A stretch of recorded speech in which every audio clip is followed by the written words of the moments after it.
नमस्कार मित्रों, आप सभी का फिर से एक बार हार्दिक स्वागत है DRS न्यू ज्ञान YouTube चैनल पर। इस संपूर्ण विश्व में सर्वशक्तिमान ईश्वर ही है और उनकी इच्छा के बिना एक पत्ता भी नहीं हिल सकता है। ये बात समय समय पर सिद्ध हो चुकी है कि ईश्वर प्रत्यक्ष रूप से भले ही दिखाई ना दे, लेकिन अप्रत्यक्ष रूप से वह इस संसार के कण कण में बसे हुए हैं। ये बात भी सत्य है कि हम में से कुछ लोग बहुत भाग्यशाली होते हैं, क्योंकि उन पर ईश्वर की विशेष कृपा होती है और कुछ ऐसी शक्तियां उनके आसपास हमेशा विद्यमान होती है, जो हर समय उन्हें सही मार्ग दिखाती है और हर मुश्किल में उनकी सहायता करती है।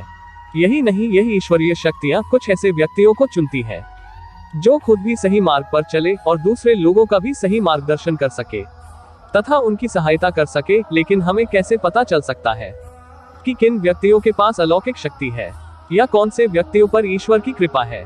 तो आपको बता दें कि हमारे प्राचीन ग्रंथों में कुछ ऐसे संकेतों के बारे में बताया गया है जिनसे हम ये समझ सकते हैं कि किन व्यक्तियों पर ईश्वर की कृपा तथा अलौकिक शक्तियां हैं। तो चलिए जान लेते हैं उन संकेतों के बारे में। पहला संकेत, जिन व्यक्तियों के अंदर काम, क्रोध, ईर्ष्या, मोह माया, लोभ तथा अहंकार जैसी भावनाएं नहीं होती, उन व्यक्तियों पर ईश्वर की विशेष कृपा होती है। ऐसे व्यक्ति व्यभिचार नहीं करते, उन्हें क्रोध नहीं आता या अपने क्रोध पर काबू रखना आता है। ऐसे व्यक्ति अपने मुख से कभी गाली गलौज नहीं करते। ऐसे व्यक्ति अपने मन में ईर्ष्या की भावना न रखकर दया और प्रेम की भावना से दूसरों से पेश आते हैं।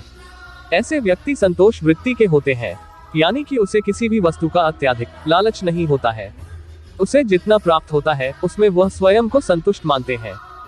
दूसरा संकेत, यदि किसी व्यक्ति को सपने में कई बार मंदिर या उसके आसपास का परिसर दिखाई देता है, तो शास्त्रों में ऐसे व्यक्ति को भाग्यशाली माना गया है। जिन व्यक्तियों को अपने सपने में ईश्वर का बार बार साक्षात्कार होता है, उन्हीं व्यक्तियों के साथ ईश्वरीय शक्तियां जुड़ी होती है। भगवान ऐसे व्यक्तियों को कुछ विशिष्ट संकेत भी दे सकते हैं, जिनसे वह व्यक्ति समझ सकता है कि अलौकिक शक्तियां हर कदम पर उसके साथ हैं। तीसरा संकेत, जो व्यक्ति अपने दैनिक कार्य से बचा हुआ समय ईश्वर की भक्ति, आराधना और नामस्मरण में व्यतीत करता है और ईश्वर को सत्य मानते हुए उनकी अनुभूति करने में समर्थ होता है, वास्तव में उस व्यक्ति के आसपास एक ईश्वरीय शक्तियों का पवित्र घेरा होता है, जिसके कारण उसे ईश्वर का आभास होता रहता है। चौथा संकेत, जो व्यक्ति समाज के प्रति अपना दायित्व समझते हुए सद्कार्य और पुण्य के काम करते हैं तथा मुसीबत में फंसे लोगों व गरीब और लाचार व्यक्तियों की यथासंभव सहायता करते हैं। आपदा और विपदा के समय मनुष्य तथा पशु पक्षियों की हर तरह से सहायता करते हैं तथा वृद्ध, असहाय और अपंग लोगों की समर्पित भाव से सेवा करना अपना कर्तव्य समझते हैं। ऐसे व्यक्ति वास्तव में समाज के लिए उदाहरण सिद्ध होते हैं। लेकिन आपको ये बता दें कि हर कोई व्यक्ति यह काम नहीं करता है।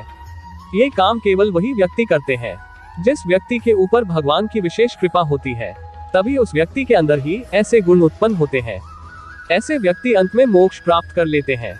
पांचवा संकेत, ईश्वरीय कृपा प्राप्त व्यक्तियों में एक अनोखी शक्ति भी होती है और वह शक्ति है पूर्वाभास। पूर्वाभास यानी कि भविष्य में होने वाली कुछ विशेष घटनाओं का पहले ही आभास हो जाना।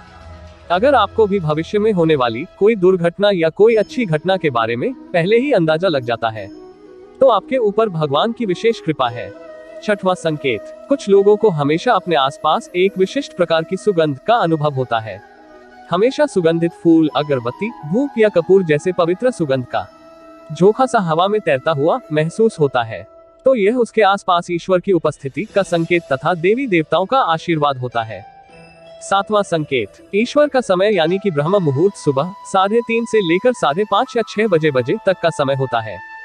हमारे शास्त्र में इस समय को बहुत ही महत्वपूर्ण माना जाता है। ब्रह्म मुहूर्त को देवताओं का समय माना गया है, क्योंकि इस समय के वातावरण में एक सकारात्मक ऊर्जा का संचार होता है। यदि किसी व्यक्ति की नींद प्रतिदिन ब्रह्म मुहूर्त में अपने आप ही खुल जाती है और वह व्यक्ति अपने अत्यंत प्रसन्नचित्त से अपने नित्य कर्म से निवृत्त होकर ईश्वर की आराधना करता है और उगते हुए सूर्य को अर्घ्य देता है, तो ऐसा व्यक्ति निश्चित रूप से ईश्वर की इच्छा के अनुसार ही ऐसा करता है।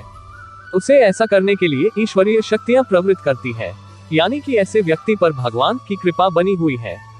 आठवां संकेत, कई बार हम किसी मंदिर या धार्मिक स्थल पर भजन कीर्तन या कथा सुनने जाते हैं।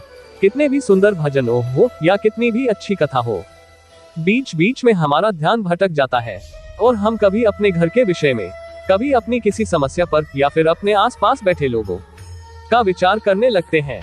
लेकिन कुछ लोग ऐसे होते हैं जो भजन कीर्तन या कथा सुनने में इतने लीन हो जाते हैं कि उन्हें किसी बात का होश नहीं रह जाता। उन्हें बस अपने आसपास पवित्रता का एहसास होता है और बहुत ही शुभ ध्वनियां सुनाई देती हैं। तो ऐसे व्यक्ति का साथ निश्चित ही अलौकिक शक्तियां दे रही है।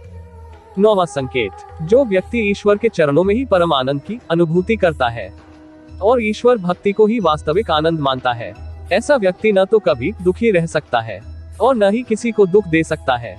ऐसे व्यक्ति का मन और मस्तिष्क हमेशा शांत रहता है, जिससे वह कभी भी सत्य व सदाचार के मार्ग से विचलित नहीं होता। यह उसे ईश्वर से मिला एक विशेष आशीर्वाद होता है, जिससे वह समाज में हमेशा मान और सम्मान प्राप्त करते हैं। दोस्तों, मेरी कहानी को अपना अनमोल समय देने के लिए आप सभी का तहे दिल से शुक्रिया। यदि मेरी कहानी आप लोगों को अच्छी लगे तो प्लीज कमेंट करें और सब्सक्राइब करें। आपका एक कमेंट और सब्सक्राइब मेरे लिए बेशकीमती है। धन्यवाद।